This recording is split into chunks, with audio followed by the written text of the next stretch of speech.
Jumpa lagi, Assalamualaikum Football United, ringan amatiran ala gue. Langsung aja gue mau bikin review singkat semifinal leg kedua antara Indonesia menghadapi Singapura yang sudah selesai dengan skor yang cukup mencolok ya, 4-2. Dan diwarnai juga 3 kartu merah. Ini benar-benar pertandingan yang menurut gue syarat akan emosi dan juga drama.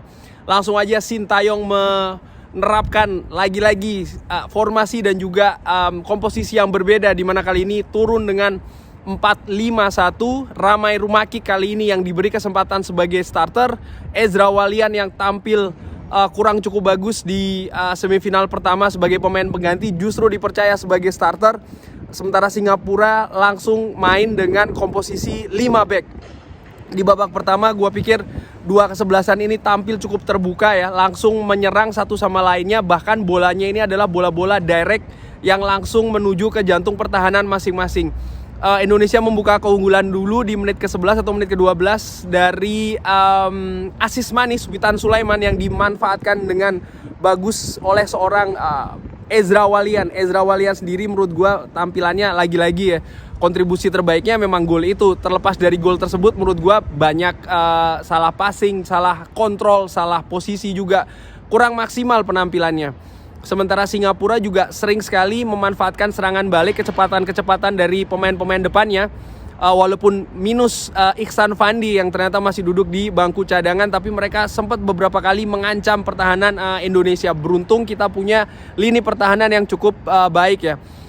Ada momentum menurut gua ketika Rahmat Irianto menjegal pemain Singapura di dalam kotak penalti, yang menurut gua sih sebenarnya itu bisa jadi kartu penalti, sorry ya. Cuman wasit melihatnya dengan pandangan yang berbeda pastinya. Lalu di penghujung babak pertama kalau tidak salah itu ada kejadian yaitu adalah Safwan Baharudin yang melakukan protes keras kepada wasit, dan akhirnya diganjar kartu kuning kedua dan mendapat kartu merah. Cuman, dari proses bola mati, akhirnya justru Singapura mampu menyamakan kedudukan 1-1 di penghujung babak pertama, yang menurut gue sangat disayangkan.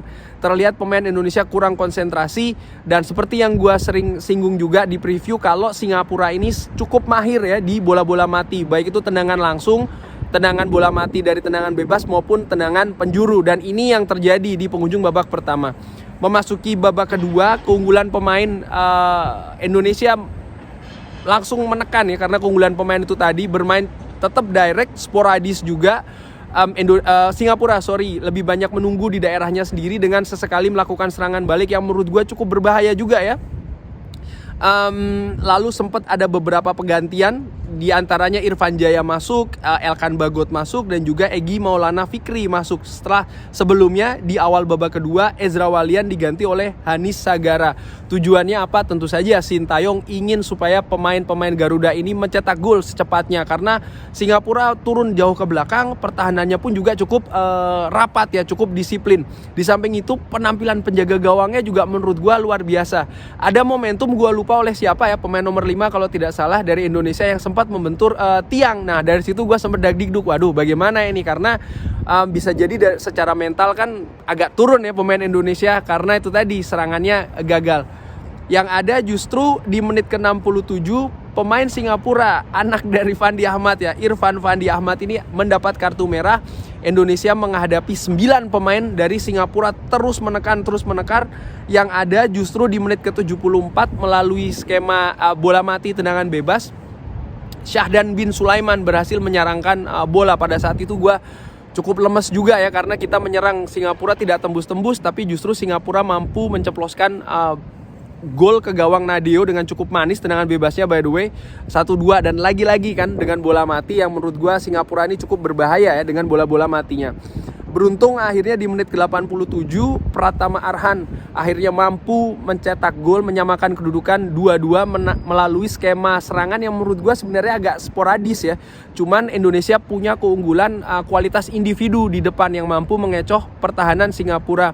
Dan golnya pun juga menurut gue debatable apakah itu offside atau tidak. But anyway, kita tidak ada VAR dan wasit pun juga sudah mengesahkan 2-2. Nah puncaknya ini di penghujung babak kedua, di mana ada tendangan penalti yang dianggap pelanggaran ya oleh seorang Pratama Arhan, yang lagi-lagi kalau kita lihat, kalau menurut gua paling tidak ya, itu bolanya tidak penalti karena Pratama Arhan mendapatkan bolanya terlebih dahulu, baru pemain Singapura itu jatuh. Jadi seharusnya itu bersih, tidak merupakan pelanggaran apalagi penalti. Cuman akhirnya dihukum penalti, dan untungnya Nadeo Argawinata mampu menepis dengan cukup bagus walaupun bolanya terarah ke sebelah kiri pojok, tapi Nadeo mampu membacanya. Dan ya, skor 2-2. Di situ sih gue berpikir kalau mental pemain Singapura sudah turun, sementara pemain Indonesia seperti mendapatkan booster ya. Dan ternyata terbukti di perpanjangan waktu Indonesia mampu menambah 2 gol, yang kalau gue nilai sih di perpanjangan waktu betul-betul sudah habis ya, secara fisik dan juga secara mental para pemain Singapura ini. Sementara Indonesia justru semakin terengginas lagi, semakin agresivitasnya juga semakin bagus ya, dan akhirnya mampu menutup pertandingan dengan 4-2. Alhamdulillah kita lolos ke babak final. Nah, bagaimana secara keseluruhan pertandingan tadi? Kalau menurut gua, kalau dilihat secara sistem, mungkin bisa jadi bukan pertandingan yang dengan sistem yang bagus, artinya dengan rapi menyusun serangan dan lain-lain. Tapi menurut gua wajar, ada 2 hal paling tidak ya. Nomor 1, ya memang kualitas pemain Indonesia seperti itu. Kita tidak bisa menyamakan kualitas pemain Indonesia dengan pemain-pemain liga-liga Eropa ya, seperti Liga Inggris dan lain-lain, yang lebih bagus dalam melakukan possession, lebih rapi dalam menyusun serangan, lebih rapi juga dalam menghentikan serangan dari lawan, melakukan serangan balik dan lain-lain. Ya memang belum seperti itu kualitas kita pun juga dengan Singapura.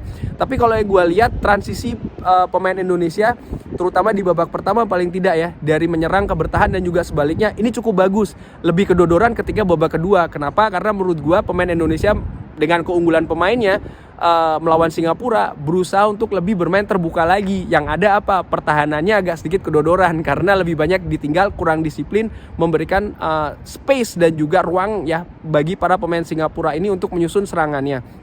Tapi ada sisi bagus lagi, agak belibet, yaitu adalah kualitas individu pemain Indonesia, baik itu secara fisik dan juga secara mental cukup baik. Ketika tertinggal tidak patah arang ya, ketika disamakan kedudukan juga tidak patah arang, mereka tetap fight. Dan ini menurut gue yang cukup penting, motivasi dan juga semangat di turnamen tersebut ya, turnamen AFF 2020 ini. Kenapa? Karena bisa jadi inilah yang menjadi kunci utama, salah satu kunci utama pastinya Indonesia bisa melangkah sampai dengan final ini. Di samping juga ya tentunya faktor pelatih yang dengan bagus, dengan jitu mampu memaksimalkan kualitas pemainnya, bermain sesuai dengan kapasitasnya, bermain juga dengan sistem yang mampu mengakomodir kualitas dan juga kapasitas dari masing-masing individu pemain Indonesia.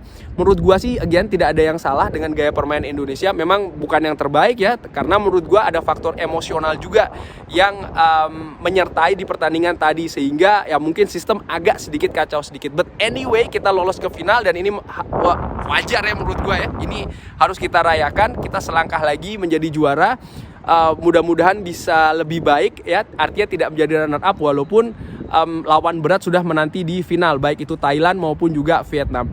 Anyway, sekian dulu review gua bikin cepet-cepet, maaf kalau ada belibet. Tetap doakan Indonesia supaya bisa juara, tapi kita tetap harus menjaga ekspektasi kita karena lawan yang dihadapi ini kalau menurut gua sih satu tingkat ya, masih satu level di atas permainan ataupun juga tim nasional Indonesia. Thanks for watching, jangan lupa sholat, jangan lupa subscribe and like. Assalamualaikum warahmatullahi wabarakatuh. Jayalah Indonesia.